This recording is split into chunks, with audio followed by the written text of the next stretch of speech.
अस्सलाम वालेकुम, मैं हूं मासुल और आप देख रहे हैं क्रिप्टो फिगर। आज की इस वीडियो में क्रिप्टो क्रैश को थोड़ा सा डिस्कस करेंगे, साथ में एफटीएक्स एफटीटी को डिस्कस करेंगे और कुछ लोग पॉइंट ऑफ व्यू को भी डिस्कस करेंगे जो कि इस हवाले से हैं। तो वीडियो शुरू करने से पहले कुछ चीज़ें मैं आपके साथ शेयर करते चलूँ। तकरीबन हम इन तमाम चीज़ों को 28 सितंबर से आपके साथ शेयर आउट करते आ रहे हैं। बीटीसी एक्सचेंजेस से एग्जिट करा था और नंबर ऑफ बीटीसी की अमाउंट जो है वो एक्सचेंजेस से कम होती जा रही थी। इसमें हमारी ये प्रेडिक्शन थी कि आने वाले वक्त में किसी एक्सचेंज को भी जो है वो लिक्विडेशन का सामना करना पड़ सकता है, क्योंकि नंबर ऑफ बीटीसी जो एक्सचेंज में होते हैं उसी के ऊपर जो है वो किसी भी एक्सचेंज की जो है वो बुनियाद होती है। एक्सचेंज उसी पे जो है बोरिंग लैंडिंग वगैरह और लिक्विडिटी वगैरह एक्सचेंज की उसी के ऊपर होती है। तो तमाम चीज़ें इसी हिसाब से चल रही थी। तकरीबन अगर आप लास्ट 60 डेज़ में जाएँ तो तकरीबन 2.5 लाख के करीब बीटीसी एक्सचेंज से एग्जिट है और स्टिल अगर आप देखें तो एक अच्छी खासी अमाउंट जो है एक्सचेंज से एग्जिट नज़र आती है, जो कि आप इस रेंज की अमाउंट समझ सकते हैं या फिर नवंबर से पहले की अमाउंट जो है वो हम समझ सकते हैं। 2021 नवंबर से पहले की अमाउंट, उससे अगर आप देखें तो काफ़ी कम बीटीसी जो है स्टिल एक्सचेंजेस में मौजूद है। अब ओवरऑल हो क्या रहा है, तो सबसे पहले यहाँ पे शुरू करते हैं। बैन आर्मस्ट्रॉन्ग ने I took the man whole career. अब इससे पहले इस ट्वीट को तो छोड़ें ज़रा, थोड़ा सा अगर आप देखें, बैन आर्मस्ट्रॉन्ग ने कुछ दिनों पहले जो है वो एक्सचेंजेस के अगेंस्ट काफ़ी ज़्यादा जो है वो बयाना दिए थे, जिसमें उनका कहना था कि प्राइस को मैनिपुलेट करते हैं, जिसमें इन्होंने काफ़ी सारी बड़ी एक्सचेंजेस को जो है वो उनका नाम लिया था। और इस हवाले से हमने भी जो आपके इस बयान को जो है वो आपके साथ इस बयान को जो वो शेयर किया था। नेक्स्ट क्या नज़र आता है, mark Zuckerberg confirm Meta Facebook will begin mass lay off tomorrow. अब जाहिर सी बात है, जब फेसबुक मास ले ऑफ कर रहा है, जाहिर सी बात है आने वाले वक्त में आप कुछ महीनों तक जो है वो कोई अच्छी सिचुएशन देखने को नहीं मिलती है। Next, FTX temporarily halts withdrawal on chain data reveals. और यहाँ पर तकरीबन जो 8 नवंबर की थोड़े तकरीबन कल की न्यूज़ है ये। नेक्स्ट हमें क्या नज़र आता है, what does Binance having to buy FTX to rescue it from bankruptcy, tell you about the state. Peter Schiff का भी ये कहना था, जिस हिसाब से जो है वो ये रिसेशन आ रहा है तो काफ़ी सारे मल्टीपल प्रोजेक्ट जो हम लिक्विडेट होते हुए नजर आएंगे। और क्रिप्टो में नहीं, ओवरऑल भी अगर आप देखें तो तमाम चीज़ों में, स्टॉक में भी काफ़ी सारी चीज़ें जो लिक्विडेट होती हैं, क्योंकि मार्केट जो पंप करती है वो लिक्विडेशन की बेस पे ही पंप करती है और मार्केट में इतना सरमाया होता नहीं जितनी मार्केट जो पंप कर जाती है। फिर जब एक्चुअल प्राइस पे आती है तो काफ़ी सारी चीज़ें जो लिक्विडेट होती हैं। सेम में टेरा लूना के कोलैप्स के बाद जो वो मल्टीपल प्रोजेक्ट जो वो कोलैप्स होते हुए नजर आए, जिसमें सेल्सियस, वॉल्ट और काफ़ी सारे प्रोजेक्ट थे। तो सेम यही चीज़ चलती हुई आ रही है। बिटकॉइन अगर अपनी यानी कि काफ़ी सारे लोगों की जो इन्वेस्टमेंट है उससे उसकी लिक्विडेशन प्राइस से नीचे आ जाता है तो सिचुएशन काफ़ी ज़्यादा क्रिटिकल हो जाएगी। नेक्स्ट, बिटकॉइन अगर 9000 पे आ जाता है तो काफ़ी सारे और प्रोजेक्ट जो है वो हमें जो है वो लिक्विडेट होते हुए नजर आएंगे, जिन्होंने जो है वो बिटकॉइन के ऊपर बोरिंग की हुई है। FTX Sam Bankman fired, net worth drop by 93%। FTX की जो सैम हैं उनकी नेटवर्थ जो है वो तकरीबन लास्ट 24 आवर में 93% जो है वो गिरी है। अब इन तमाम चीज़ों के बारे में एम्पेयर बीटीसी का क्या कहना है। एम्पेयर बीटीसी को अगर आप नहीं जानते तो हमारे फेसबुक ग्रुप की गाइड सेक्शन में जाके देख सकते हैं। इनके हवाले से गाइड सेक्शन मौजूद है, इनका ट्विटर अकाउंट भी मौजूद है, इनका टेलीग्राम अकाउंट भी मौजूद है। क्रिप्टो के हवाले से फ्री ऑफ कॉस्ट जो है वो तमाम चीज़ें प्रोवाइड करते हैं, लिटरेचर वगैरह के हवाले से। ऑल्दो कि इनकी तमाम चीज़ें जो ट्विटर पर होती हैं, सारा लिटरेचर वहीं पर होता है और डिफरेंट लिंक्स वगैरह ये जो है वो एक एक्सेल की फाइल या इस किस्म से जो है वो ये उसमें मौजूद होते हैं। वहाँ पे आप लिंक पे क्लिक करोगे तो डिफरेंट ट्वीट्स ओपन हो जाएंगी, वहाँ से आप इनका कोर्स रिव्यू कर सकते हो। साथ में इनकी एक बुक भी है, वो भी जो ग्रुप में मौजूद है। आप चाहो तो इनके जो है वो इस ऑफिशियल ट्विटर अकाउंट से जाके हासिल कर सकते हो। अब ये क्या कह रहे हैं, Binance invest in FTX, Binance FTX lobbies against Binance, FTX accused Binance of killing it slowly by selling FTT। FTX ने ऑफर किया था कि वो FTT को बाय करेगा बाइनेंस से, लेकिन बाइनेंस ने इसको ओपन मार्केट में सेल ऑफ कर दिया। Meanwhile people accuse Bybit of selling bit, यानी कि बायबिट पर लोग इल्ज़ाम लगा रहे हैं उन्होंने बिटकॉइन को सेल किया। बायबिट का कहना है कि FTX जो है वो FTX ने उसको जो है वो सेल ऑफ किया है। तो ये तमाम ओवरऑल सिचुएशन चल रही है। कोई भी क्रिप्टो एक्सचेंज जो है वो मौका नहीं छोड़ती दूसरी क्रिप्टो एक्सचेंज को खाने का। अब यही तमाम चीज़ें FTX को प्रॉब्लम क्यों क्रिएट हो रही है, क्योंकि मल्टीपल क्रिप्टो प्रोजेक्ट्स जब टेरा लूना के कोलैप्स के बाद जो है वो लिक्विडेट हुए, उसके बाद बैंकरप्सी में गए, उन्होंने अपने विड्रॉल वगैरह रोके, तो उनको बाय करने के लिए FTX आगे आया। तो ज़ाहिर सी बात है FTX के पास पहले से तो कोई पैसा नहीं था, उसने ज़ाहिर सी बात है लोन लेकर ही जो उनको बाय आउट करना था। लोन लेने के बाद जो उसने कोलैटरल लगवाया, वो अपनी वर्थ को कोलैटरल लगवाया। जो आपकी इन्वेस्टमेंट होती है एक्सचेंज के अंदर, उसको जो है वो एज अ कोलैटरल ये रखवा के जो है उन्होंने डिफरेंट प्रोजेक्ट्स में इन्वेस्टमेंट करी, ताकि FTX का जो टोकन है FTT, उसकी वर्थ जो आने वाले वक्त में नेक्स्ट क्रिप्टो पंप में बढ़े। तो ओवरऑल मार्केट ने उस तरीके से रिकवर आउट नहीं किया, क्रिप्टो हिसाब से रिकवर नहीं किया, या इसको ऐसे समझ लें पिवट है, यानी कि पिवट ही नहीं हुआ। फेडरल रिजर्व ने जो है वो इंटरेस्ट रेट को पॉज नहीं किया, जो कि सितंबर में उन्होंने करना था। तो जाहिर सी बात है उसके बाद मार्केट ने और ज़्यादा फ्लक्चुएशन दिखाई और FTX का जो कोलेट्रल था वो काफ़ी कहीं ना कहीं डिसबैलेंस था। बाइनेंस ने मौका देखकर जो है वो अपना काम दिखाया और जो FTT बाइनेंस के पास थे, बाइनेंस को लगा कि उसको लॉस हो जाएगा, बाइनेंस उसको सेल ऑफ किया। अब नेक्स्ट बाइनेंस जो है वो शायद FTX के हवाले से जो वो काफ़ी सारी चीज़ें करता हुआ नज़र आया, शायद बाय आउट भी कर ले, होल्ड कर ले। देखते हैं कि क्या करता है बाइनेंस, वो तो आगे की बात है। ओवरऑल सिचुएशन क्या है, तो हमें क्या नज़र आता है, तो यहाँ पर अगर हम देखें तो ये तकरीबन लास्ट 24 आवर की सिचुएशन है। एक तरह का जो है अब 0.4%, 0.42 एक तरह का डॉजी सिचुएशन जो हमें नज़र आती है। No gain, no loss buy, और यानी कि बुल और बेयर, बायर और सेलर जो इक्वल हमें नज़र आते हैं यूएसए में। अब ओवरऑल देख लें तो वर्ल्ड वाइड क्या सिचुएशन है, वर्ल्ड वाइड भी देखें तो सेम सिचुएशन हमें नज़र आती है। 2%, 0%, -3.1%, ये सिचुएशन जो चाइना में भी नज़र आती है। और इसको थोड़ा सा और देख लेते हैं, तकरीबन 5 वीक रह चुके हैं नेक्स्ट फेडरल रिजर्व की जो है इंटरेस्ट रेट के अनाउंसमेंट में, और इसी सितंबर के एंड में जो है वो एफएमसी की अनाउंसमेंट होगी। यूएसए के जनरल इलेक्शन वगैरह का इम्पैक्ट भी जो है वो आज की मार्केट में हमें क्लियर हो जाएगा। हमें क्या नज़र आता है, फ्यूचर इंडिसेस इस वक्त ओपन है और नेगेटिव में US30 काफ़ी ज़्यादा नेगेटिव में, बाकी तमाम जो है उसको एज अ डॉजी कंसीडर जो है वो किया जा सकता है।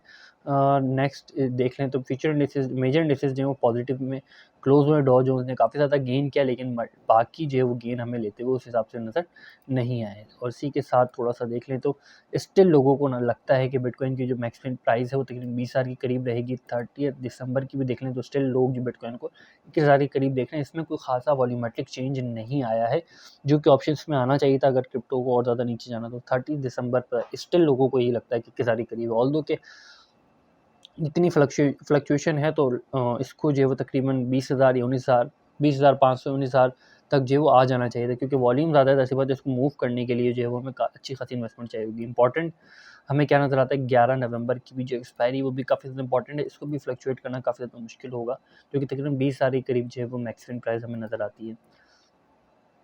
कल हमने कौन सी और भी काफ़ी सारी चीज़ों को डिस्कस किया था, तो हमें क्या नज़र आता है यहाँ पर अगर हम देखें तो बाय फ्लो में हमें BNB में लोग जाते हुए नज़र आते हैं, ETH में लोग जाते हुए नज़र आते हैं, डॉज है, आर्डा नज़र आता है। सेल फ्लो में देखें तो आपको ETH, FTT के बाद सोलाना नज़र आता है, क्योंकि जो कोलेटरल रखे हुए थे बाइनेंस के पास, या बाइनेंस के पास जो होल्डिंग थी FTT के हवाले से, उसमें जो है वो सोलाना भी जो है वो शामिल था। तो ऑल्दो के FTT के बाद हमें सोलाना भी नज़र आता है, उसको हमने तमाम चीज़ों को न्यूज़ में जो है वो दिखा था। ऑल्दो की कोई प्रायर नॉलेज नहीं थी, ये तमाम चीज़ें टेलीग्राम ग्रुप में भी जो शेयर हैं। डॉज कॉइन को देख लें तो डॉज कॉइन का कुछ स्टेक जो है BUSD में भी जाता हुआ नज़र आ रहा है। अब ओवरऑल सिचुएशन देख लें तो ये कुछ सिचुएशन है जो FTT कॉइन 25 का था, वो लास्ट टाइम जो है तकरीबन 2.9 तक आया, उसके बाद जो है स्टिल जो है वो ये डाउन है। अब जाहिर सी बात है, जितना ज़्यादा लोग उसको लॉक करेंगे उतना ज़्यादा जो है वो नीचे आएगा। और इसी पॉइंट पे हमें जो है वो एक हैवी सेल ऑफ प्रेशर नज़र आया, और कि इन्होंने तमाम चीज़ें जो है विड्रॉल वगैरह पास आउट करके कंट्रोल करने की कोशिश की है। ओवरऑल अगर ऑन चेन सिचुएशन देखें तो FTT की इस वक्त सिचुएशन जो है थोड़ी बहुत स्टेबल नज़र आ रही है। वो क्यों नज़र आ रही है, इसको भी थोड़ा सा डिस्कस करेंगे साथ में। मैं इन तमाम चीज़ों के साथ आपके साथ इसको शेयर करते चलूँ। आज की मार्केट की ओपनिंग काफ़ी ज़्यादा क्रूशियल हो सकती है, तकरीबन 10 घंटे के बाद मार्केट ओपन होगी। मार्केट प्रॉब्लम क्यों क्रिएट कर सकती है, क्योंकि डॉजी कैंडल के ऊपर जो मार्केट क्लोज है, और डॉजी कैंडल की अगर विक देखें तो काफ़ी बड़ी है। ऑल्दो कैसी इस किस्म की सिचुएशन में जो मार्केट वेरिएट करती है, अपनी डायरेक्शन भी चेंज करती है, लेकिन RSI इस वक्त जो है वो कोई खासी फिक्स डायरेक्शन बताता हुआ नज़र नहीं आ रहा। ऑल्दो के 150 मूविंग एवरेज की जो RSI की लाइन होती है वो भी जो है वो कोई खासी प्रोडिक्शन नहीं दे रही। तो ऑल्दो के इस वक्त तमाम चीज़ें डिपेंडेंट है S&P 500 ई मिनी फ्यूचर्स के ऊपर। तकरीबन जो है वो 8 घंटे के बाद S&P 500 ई मिनी फ्यूचर्स की जो पोजीशन होगी, फिर S&P 500 इंडेक्स भी जो है वो उसी को फॉलो अप करेगा। ऑल्दो कि इस वक्त जो है वो करेक्शन की जानिब जा रहा है, और अगर S&P 500 ई मिनी फ्यूचर्स करेक्शन लेता है, नीचे आता है राउंड अबाउट, अगर 3765 तक भी आ जाता है, तो भी जो है वो क्रिप्टो एक अच्छा खासा जो है वो हमें करेक्शन लेती हुई नज़र आएगी आने वाले वक्त में और ज़्यादा। लेकिन इसी के साथ डॉलर करंसी इंडेक्स को देख लें तो डॉलर करंसी इंडेक्स एक तरह की डबल बॉटम की सिचुएशन जो है वो यहाँ पे क्रिएट कर रहा है, और जब उसने डबल बॉटम क्रिएट कर लिया, यहाँ पे स्ट्रॉन्ग पोजीशन बना ली, तो फिर यहाँ से जो है वो एक हाइप लेता हुआ नज़र आ सकता है, क्योंकि डॉलर करंसी इंडेक्स का इतनी तेज़ी से नीचे आना भी जो है वो कोई अच्छी बात नहीं है ओवरऑल US इकोनॉमी के लिए। और US इकोनॉमी अगर कहीं ना कहीं कोलैप्स होती है, जैसी बात है स्टॉक भी कोलैप्स होंगे, और स्टॉक कोलैप्स होते हैं तो USA की आवाम का एक बड़ा स्टेक हमें बिटकॉइन में नज़र आता है, बिटकॉइन भी हमें और ज़्यादा कोलैप्स होता हुआ नज़र आएगा।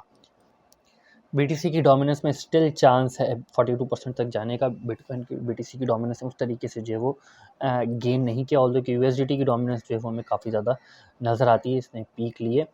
अब थोड़ा सा डिस्कस कर लें एफटीएक्स को, बीटीसी के हवाले से तमाम चीज़ों को। तो जैसे हमें यहाँ पे देखते हैं मल्टीपल शॉर्ट्स लिक्विडेट होती हुई नज़र आए, तो इस सिचुएशन हम कह सकते हैं कि लॉन्ग एंड शॉर्ट जो वो दोनों ही लिक्विडेट हुए हैं। ऑल दो के लॉन्ग का एक बड़ा वॉल्यूम हमें नज़र आता है। ऑल दो के अगर आप देखें कल जब हम वीडियो बना रहे थे उस टाइम से लिक्विडेशन जो स्टार्ट हो गई थी, वीडियो बनाते बनाते ही 60,000 से जो 80,000 के करीब लिक्विडेशन चली गई थी। स्टिल लास्ट 24 आवर में देखें तो तकरीबन 3,51,000 के करीब अकाउंट जो लिक्विडेट हुए हैं। टॉप लिक्विडेशन हमें देखने को मिलती है bitcoin, Ethereum, Solana, Dogecoin में, डॉज कॉइन के साथ मैटिक और एफटीटी भी जो हमें नज़र आते हैं। इसमें मल्टीपल लिक्विडेशन हमें देखने को मिलती है। लेकिन एफटीटी के हवाले से अगर पॉजिटिव चीज़ देखें इस वक्त तक की लास्ट 24 आवर की, तो इनका बैलेंस जो वो पॉजिटिव में आ गया। -135 था, इस वक्त जो वो तकरीबन 36.14 है।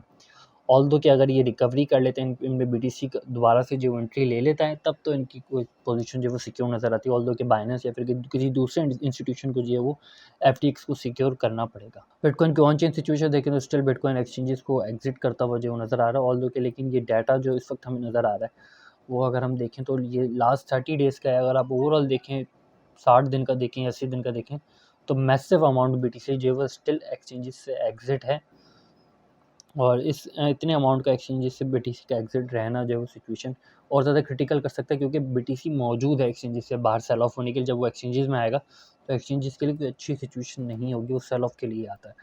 अब ऑन चेन को थोड़ा छोड़ के थोड़ा टेक्निकली देख लें तो हमें क्या नज़र आता है। 100 एक्सपोनेंशियल मूविंग एवरेज से इसने रिजेक्शन ली, 44 मूविंग एवरेज से भी रिजेक्शन ली। नेक्स्ट जिसने सपोर्ट ली वो स्टैंड लाइन की ली, जो कि पॉसिबल था इन इन तीनों चीज़ों के साथ जो तकरीबन आपसे 22 अक्टूबर और 22 अक्टूबर से पहले लें तकरीबन 11 अक्टूबर से सेम चीज़ें रेगुलर बेसिस पे जो शेयर आउट करें। इस वक्त जो हम आपके साथ 44 मूविंग एवरेज और 100 एक्सपोनेंशियल मूविंग एवरेज और स्टैंड लाइन को डेली टाइम फ्रेम में जो शेयर आउट करें, बाकी कोई और चीज़ जो शेयर नहीं कर रहे। नेक्स्ट हमें क्या नज़र आता है कि हम यहाँ पे एक बाइंग प्रेशर नज़र आता है। अपॉर्चुनिटी है कि बिटकॉइन इस पोजीशन पे जो है एक स्ट्रॉन्ग सपोर्ट जो मेंटेन करे। लेकिन प्रॉब्लम कहाँ क्रिएट हो रही है वो मैं आपको थोड़ा सा आगे जाके बताता हूँ। स्टिल देखें 17,000 पे और हमें 15,000 पे भी जो मल्टीपल बाय ऑर्डर्स वगैरह नज़र आते हैं। सेलिंग प्रेशर तो नज़र आया, लेकिन ये वो पोजीशन है जहाँ पे बिटकॉइन ने 3 से 4 दफ़ा जो है वो सपोर्ट मेंटेन की है। इस जगह से रिकवरी लिए बार बार इस पॉइंट को टच करना जो है मीन्स डैट कि ये पॉइंट वीक होता जाएगा जितनी बार बिटकॉइन को टच करेगा, और फिर नेक्स्ट पोजीशन जो है वो इससे नीचे बना सकता है। पॉइंट ऑफ कंट्रोल को देख लें तो पॉइंट ऑफ कंट्रोल इस वक्त जो है तकरीबन 18,415 इस वक्त जो है वो पॉइंट ऑफ कंट्रोल से बिटकॉइन नीचे है, और खासी कोई सपोर्ट इस वक्त हमें नज़र नहीं आती है। ऑल्दो के नेक्स्ट पॉइंट ऑफ कंट्रोल इस रीजन 17,110 पे भी क्रिएट हो सकता है, जहाँ पे क्रिएट करने की कोशिश की गई थी। हमें यहाँ पे एक वॉल्यूमेट्रिक ब्रेक नज़र आती है, लेकिन जाहिर सी बात है कि फौरी हमें एक बाइंग प्रेशर नज़र आया। इसके बाद बिटकॉइन ने रिकवरी ली। अब ये इसको थोड़ा सा वीकली टाइम फ्रेम के हवाले से, लार्जर टाइम फ्रेम के हवाले से तमाम चीज़ों को देख लें तो स्टिल 300 एक्सपोनेंशियल मूविंग एवरेज की स्ट्रॉन्ग सपोर्ट को बिटकॉइन जो है वो मेंटेन किए हुए यहाँ पर अगर आप देखें, अगर इसको ब्रेकआउट कर जाता है तो फिर 300 एक्सपोनेंशियल मूविंग एवरेज को जब तोड़ेगा तो नेक्स्ट बिटकॉइन को जो है 600 मूविंग एवरेज की जो है वीकली टाइम फ्रेम में सपोर्ट मिलती हुई नज़र आएगी। अब देखते हैं कि 300 मूविंग एवरेज ने काफ़ी ज़्यादा बिटकॉइन को जो सपोर्ट दी है। तकरीबन 13 जून से लेकर जो है वो हमें नज़र आता है कि 7 नवंबर तक बिटकॉइन को जो है वो 300 मूविंग एवरेज ने काफ़ी अच्छी सपोर्ट दी है। स्टिल जो है bitcoin 300 moving average weekly time frame में उसकी सपोर्ट पर जो है वो उसी की सपोर्ट को टच करके इस वक्त जो है वो स्ट्रगल आउट कर रहा है। नेक्स्ट अगर हमें कोई और ज़्यादा बुरी खबर नज़र नहीं आती है, एफटीएक्स अपने आप को थोड़ा बहुत रिकवर कर लेता है और यूएस स्टॉक अगर क्रैश नहीं करती, अगर यूएस स्टॉक क्रैश कर जाती है, यूएसए की स्टॉक में कोई ट्रबल हो जाती है, तो फिर भी बिटकॉइन उसको फॉलो करेगा, क्रिप्टो उसको फॉलो करेगी। फिर इस क्रैश को और ज़्यादा जो है वो क्रैश हमें होता हुआ नज़र आएगा। फिर बिटकॉइन नई सपोर्ट जो है वो मेंटेन करता हुआ नज़र आएगा। ये जो हमें रीजन है इसको जो ब्रेकआउट कर देगा, साइडवेज रीजन जो हमें नज़र आता है, नेक्स्ट रीजन बनाने के पॉसिबल चांसेस मौजूद हैं। अब तो चांसेस की बात होगी, लेकिन लोग कहाँ अपॉर्चुनिटी ढूंढते हैं, तो लोग स्टिल 9,000 पे भी अपॉर्चुनिटी ढूंढ रहे हैं। मैक्सिमम अपॉर्चुनिटी लोग 14,000, 15,000 और 16,000 के करीब जो है वो ढूंढ रहे हैं, और अगर 9,000 पे भी कुछ लोग जो स्टिल होपफुल हैं। नेक्स्ट हमें बिटकॉइन पे 22,000 के करीब मल्टीपल ऑर्डर्स नज़र आते हैं, और उससे ऊपर जो वो 1000 बीटीसी के ऑर्डर्स जो नहीं। शॉर्टर टाइम फ्रेम की सिचुएशन देख लेते हैं तो तकरीबन हमें 20,400 और लोएस्ट ऑर्डर जो 16,700, यानी कि बिटकॉइन अगर इस रेंज को ब्रेक किया तो 17,500 पे बिटकॉइन को एक सपोर्ट मिलेगी, उसके बाद 17,000 पे और फिर 16,770 पे बिटकॉइन को एक सपोर्ट मिलती हुई नज़र आएगी। ऑल्दो के डाइवर्जन है काफ़ी ज़्यादा, कोई एक जगह पे जो है वो हमें नीचे सपोर्ट मिलती हुई नज़र नहीं आ रही बिटकॉइन के बाय ऑर्डर की। ऑल्दो के ये रेंज भी जो है अगर हम देखें ये वाली, तो काफ़ी ज़्यादा स्क्विज है, इतनी बड़ी रेंज में नहीं है बिटकॉइन बाय और सेल के ऑर्डर लग रहे हैं। अगर आप नेक्स्ट सेलिंग ऑर्डर देखें बिटकॉइन का तो तकरीबन 19,500 पे नज़र आता है। बाइंग ऑर्डर देखें तो 17,500, जो कि एक बड़ी रेंज है, और देखते हैं कि आने वाले वक्त में क्या होता है। लेकिन इस वक्त जो लोगों की सिचुएशन है, लोगों की साइकी है, तो वो ये है कि 17,500 पे भी लोग जो है वो अपॉर्चुनिटी ढूंढ रहे हैं बिटकॉइन को बाय करने की। तमाम चीज़ें इस वक्त डिपेंड करेंगी। तकरीबन 8 घंटे बाद जो S&P 500 इंडेक्स ई मिनी फ्यूचर्स की जो पोजीशन होगी उस पे, साथ में S&P 500 इंडेक्स की ओपनिंग पे, और इसी के साथ जो है वो लॉन्ग एंड शॉर्ट की जो पोजीशंस लोगों ने ओपन की हुई है, जो ओपन इंटरेस्ट वगैरह, उस हिसाब से, क्योंकि एक्सचेंजेस जो है वो ट्रेडर को उतना ज़्यादा मुनाफा नहीं देंगे आने वाले वक्त में। ऑल्दो कि काफ़ी कुछ जो है एक्सचेंजेस ने अर्न आउट कर लिए। देखते हैं कि आने वाले वक्त में किस हिसाब से चीज़ें वेरिएट करती हैं। फिर वक्त के लिए इतना ही। इस वक्त को अपनी दुआ में याद रखिएगा। खुदा हाफ़िज़।